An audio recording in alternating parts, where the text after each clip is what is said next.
أنا أم سطام العبادي. أول إشي الله يترحم على كل شهدائنا. آمين يا رب.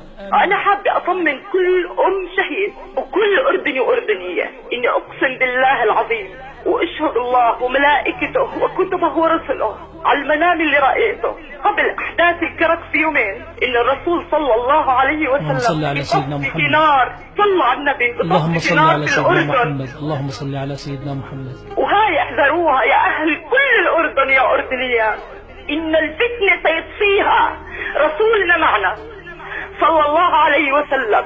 وهذا المنام أقسم بالله وأشهد إني رأيت الرسول صلى الله عليه وسلم بعمامته. سيدنا محمد. اللهم صل على سيدنا محمد. وهو بتصفيها للنار. اللهم صل على سيدنا محمد. وأطمنك يا كل أم شهيد إنه ابنك راح شهيد في الفردوس إن شاء الله وفي عيشين. الحمد لله حق. ورؤية الرسول حقيقة. ورأيتها فجرا بعد صلاة الفجر وبعد قيام. والله أضبطك يا أم صدام على هذه المنزلة. رؤية الرسول مش أي واحد يرى الرسول في المنام. وهذا الحمد لله رب العالمين.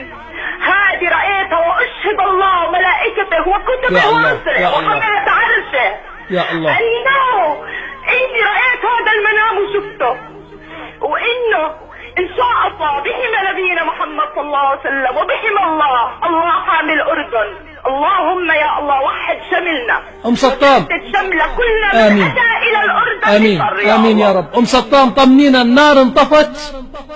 انطفت إن شاء الله. إن شاء الله إن شاء الله. والرسول صلى الله عليه وسلم ما إجا على عبايته أي شيء من النار. يا الله يا الله يا الله. دعوات المشايخ يا رب. ترابا وأرضا وسماء يا رب يا الله. اللهم احمى كل يا الله يا الله أردني وأردنية. يا الله. اللهم شتت كل يا الله غادر يا الله. والله غادر الأردن يا الله.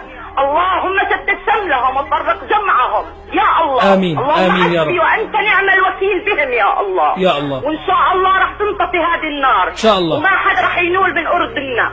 اللهم يا الله احمى أردننا يا الله بحق لا إله إلا أنت. لا يا إله الله. إلا الله. آمين آمين آمين يا رب العالمين. وإن شاء الله رب العالمين يبشرك بكل خير وبشر الأردنيين بكل خير، ويحفظ النشامة ويحفظ هذا البلد، يحفظ هذا التراب، يحفظ قيادتنا، يحفظ أبنائنا.